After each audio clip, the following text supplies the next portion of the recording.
আসসালামু আলাইকুম। হাই বন্ধুরা, আপনারা সবাই কেমন আছেন? আজকে আমি আপনাদের সামনে যে ব্লগটা নিয়ে হাজির হলাম, সেটা হচ্ছে মূলত পড়ছে জোহরবারু ফরেস্ট সিটি। তো এই ফরেস্ট সিটি আপনার যাইতে হলে কিন্তু জেবি থেকে গ্রাবে করে আপনার ১৫ থেকে ২০ টাকায় যেতে হবে। এবং আমি আপনাদের ডিটেইলস পুরোপুরি বলে থাকি, এই ফরেস্ট সিটি তৈরি করা হয়েছে মূলত একটি দ্বীপের মাঝে কৃত্রিম হিসাবে।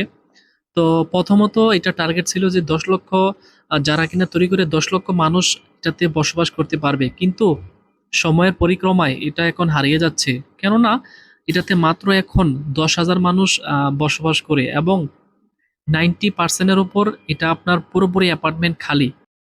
এটা একটা কৃত্রিম দ্বীপ। তো আপনি কিন্তু পৃথিবীর বিভিন্ন দেশে আপনার কৃত্রিমভাবে দ্বীপ তৈরি করা হয়, যেমন দুবাই, ওরা কৃত্রিমভাবে দ্বীপ তৈরি করে সফল হয়েছেন, এবং সৌদি আরবেও আছে।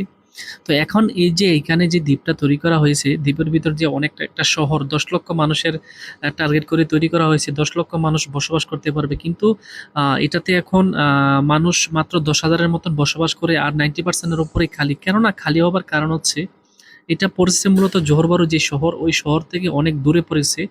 এই জন্য মানুষ এখানে আসতে চায় না। আর যারা কিনা আসে শুধুমাত্র বেশিরভাগই হচ্ছে ঘোরাঘুরি করার জন্য, যেমন আমরা আসছি ছুটির ভিতর ঘুরবার জন্য। জায়গাটা কিন্তু আসলে অনেক সুন্দর। তো বন্ধুরা, এই যে দেখতে পাইতেছেন, আমরা কিন্তু ঘোরাঘুরি শেষ করে আমরা একটু সবাই মিলে খাওয়া দাওয়ার জন্য আমরা অপেক্ষা করতেছি। আমরা খাবার দাবার অর্ডার দিছি।